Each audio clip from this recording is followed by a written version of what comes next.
I saw an interesting post on X platform recently, formerly known as Twitter. It was by a PGA Tour professional golfer called Michael Kim, who's a brilliant follow on X because he just gives loads of good insights into life on tour and past stories and everything. You know, he's become very popular. But anyway, his post was about yips. Can't reiterate this enough. All golfing, driver, chip, putt, yips are technique based. It's only a small part mental. You must fix a technical aspect of the motion to get better. The yips is not in the head or hands, it's in the technique you are using. Something that I think can be very confusing to a lot of people. I don't have all the answers. There's people who've done PhDs, spent years studying yips and causes and fixes, and still don't have all the answers. So it's a very complicated issue. I'm not saying I've got all the answers here, but what I've always felt was the best explanation for the yips was kind of in line with what Michael Kim said. And what he said is he believes it's far more down to technique than just something in your head or mental or neurological. And I knew as soon as I saw it, before I looked at any comments, he's going to get a lot of pushback on this.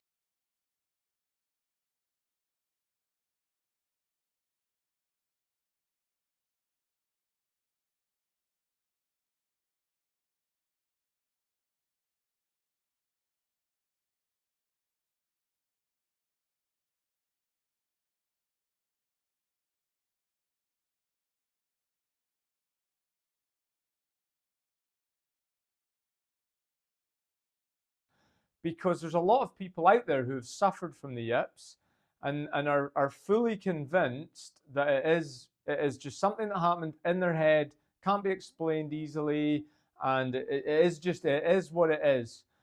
I don't agree with that. And the first pushback you're going to get is people saying, "Have you ever had the yips?" And obviously, if you haven't, they'll say, "We don't know what you're talking about."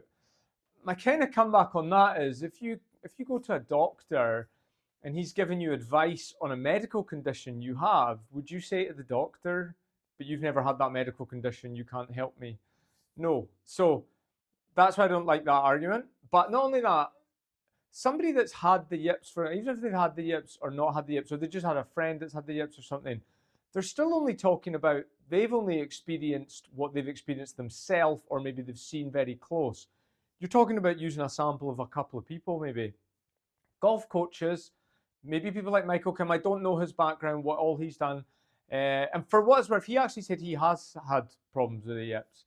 I personally haven't, but I still agree with what he said. The reason, I think I might be worth listening to is the amount of golfers I've seen measured and, coached of all levels. I've been playing golf for all the different amount of time. You tend to learn quite a bit as you do that. And I've done that over a decade. So I've seen quite a bit now of different types of putting strokes of all different levels of golfers, as I said. The reason I do think a lot of it is down to technique and mental is because you can almost see yips are coming with people, or you might be like, oh, I think in a few years this person's going to have a problem, right? So the best way that I can explain this that will hopefully make sense is if you've got two golfers, say they're both 20 years old, they've been playing golf a few years, they're both good at golf, doesn't really matter what their handicap is, but let's say their handicap is scratch, both of them. Equally skilled golfers.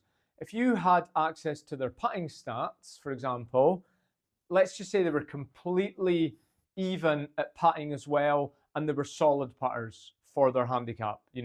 So they didn't putt like 10 handicaps or 5 handicaps, they putted like scratch golfers, both of them, and they're both equal.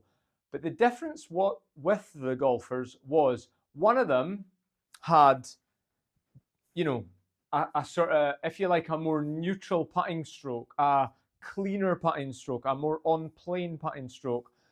What I mean by that is when they play golf, they keep their putter head arcing on a nice plane. The face doesn't have excess rotation, a lack of rotation. They don't have a huge bias towards a push, a pull.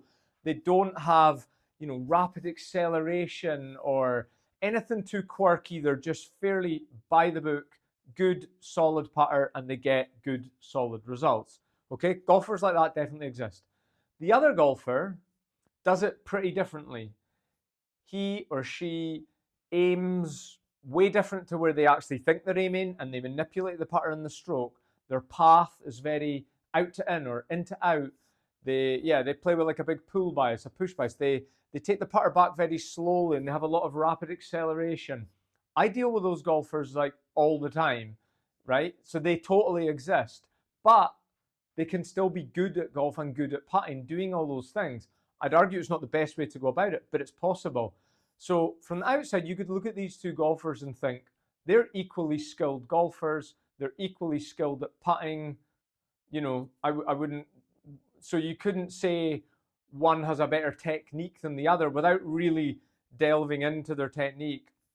You might be like, right, they're equally skilled and their technique's as good as each other's, okay? Because it produces the same. You know, the golfer with the pretty quirky stroke, and he still squares the face and he judges speed very well, judges his distances very well. He doesn't really three-putt. So you would be like, well, I don't really care how he gets there. You know, it's like the arguments around, you know, Jim Furyk's swing and things like that, saying it doesn't really matter how they get there. The impact position is as good as the Tiger Woods and things like that. So it's fine. With putting, it can be fine as well. So, but what I would argue is the golfer with the quirkier technique, that might catch up to you. If you think about it, even if you've got a very clean technique, as I said, the putter's on plane, everything's pretty solid, there's no jerky movements in the stroke, even though you're getting the same results as this other golfer when you're both 20 years old, what about if they both then go and play golf like that for the next 20 years? It could be the next 10 years, it could be 30 years, 40 years. There might come a point where the golfer with the quirkier technique, it takes its toll. That golfer has a lot of compensations going on, a lot of corrections going on. He has to steer the putter in his own way, but his skill as a golfer or as an athlete, whatever you want to call it, gets the ball in the hole just as good as the person with a good technique. These golfers exist. I'm not doing some sort of crazy outlier exaggeration. I have coached golfers who've played at the highest levels of men's and ladies golf that can have quirkier techniques that you're sometimes like, it's really impressive how this golfer can play at this level with that putting technique. So maybe you can play like that forever. I don't know. Maybe you could putt like that for 50, 60 years and not notice a drop off. But I just feel there's a good chance that that sort of technique can catch up with you. It's the taking its toll over a long period of time, all those corrections you've got to make. So that's basically where I would fall back to kind of agreeing with Michael Kim. He thinks a lot of yips comes around from bad technique. And then the people that have suffered that maybe have been good putters for 20 years, but they didn't realize maybe they were, you know, looping their putter in the backswing or, you know, making a big last split second pull to get their ball online and all these things. So it's highly possible you could putt pretty well for decades with a quirky technique, not even know your putting is quirky, you know, and that might be hard to believe, but I'm just saying that based on what I've seen. You know, I've had golfers that have been playing 30 years plus that have come to see me for a lesson because their putting's not working anymore. They're actually a bit confused because they're like, I've always been an all right putter. Why is it gone now? You know, what's happened? And you know, I can't say that I'm definitely right to them, but my theory that, and it's not my personal theory, other people have said this way before me, but my kind of hunch, if you like, then is I think it's just caught up to you. You know, you've got around a bad technique through your skill as a golfer and as an athlete, but it's caught up to you. So that would be why I do that would be why I do think yips has often got a lot to do with technique. And why it's harder to accept in putting, because somebody might be like, I was a good putter for 20 years. How can I be a good putter with a bad technique? It is definitely possible. I've seen it. Okay? So this gets me back to if you want to future proof yourself, and it's hard to think like this if you're putting well, you know, I would advise working on your putting, having a good sound technique, solid technique, work on aiming a putter properly, work on reading greens based on good aim and seeing how a slope takes a ball, because so many golfers out there, and I do mean elite golfers as well, and certainly non-elite golfers, are not putting like that. They're putting kind of blind, if you like, but they're relying on their skill, and it might catch up to you. So please let me know if you've got any questions on this, and get back to me with some feedback. Bit scary asking that, because whenever I've talked about this in the past, I always get, bit of abuse about, you don't know what you're talking about. I putted well for 20 years and then just woke up one day with yips and that's it. It's gone and there's nothing I can do about it.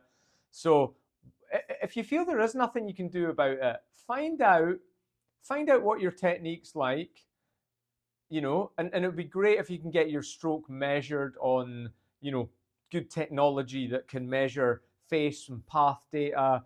And even and quite often as well, when somebody with yips can come in for a lesson, and the path and the face data and things like that can be all right, because they're not got their full yips, because they're not playing like a tournament or something like that. But you can quite often say to them, look, you are having to make a lot of compensations in your stroke here. That might be why yips are there now, or why they feel like they're coming, and that's why, because you put that golfer like that under the most pressure of a tournament, and that's where it can really hurt you. All right, so I would recommend trying to have a good technique with putting, and by that I mean as little manipulation as possible. All right, and you might think, I don't have a lot of manipulation. I would want that clarified personally. Based on what I've seen, I would find a putting coach and I would try and get your stroke measured, and look at your acceleration profile. That's a big one. Look at your aim and stroke bias. If you're a right-handed golfer, do you aim everything away right and hit a big pull, aim it left and hit a big push? Do you read greens in a sort of quirky way based around how you're going to putt them? That type of thing, right? Try and find those things out. Again, that's optional. Do it or don't do it. But if you're a serious golfer who wants to have a long career in the game and get to the highest level you can, to me it's a no-brainer to try and find all that stuff out.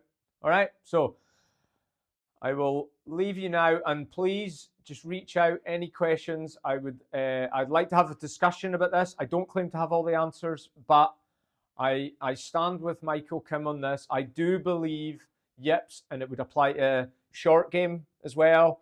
I know there's been talk about full swing yips, but I think most yips gets talked about in reference to putting or short game. Where I have felt a little bit yippy in my own game is with my short game, and I know my short game was not up to standards. I wasn't getting good clean contact nearly enough. I had too much body movement, too much hand movement, and I did get yippy under pressure. And this I'm talking years back. I didn't think, I just thought I would just miss hitting chips, and then this all became more apparent to me when I started learning and measuring more about putting. I was like, that actually sounds similar to my short game. So have a good technique, get somebody to look at it, and if you have already got the yips and you feel like you're beyond help, please don't give up. There's always stuff you can do, but definitely try and look at your technique. The mental side of the game is massive, but I would completely be in the camp of, it's much easier to have a good mental game if you've got a good technique. Okay, I think the mental game suffers most because the technique's bad, doesn't hold up under pressure, filters into poor mental side of things, and it all just spirals from there. Next thing we got yips, and people think it's a neurological thing, it's a mental thing. Okay, as I said, I believe much more to do with technique. All right, thank you very much, and I really hope this can help some people. And please, as I said, get in touch. I'm here to help. Thank you.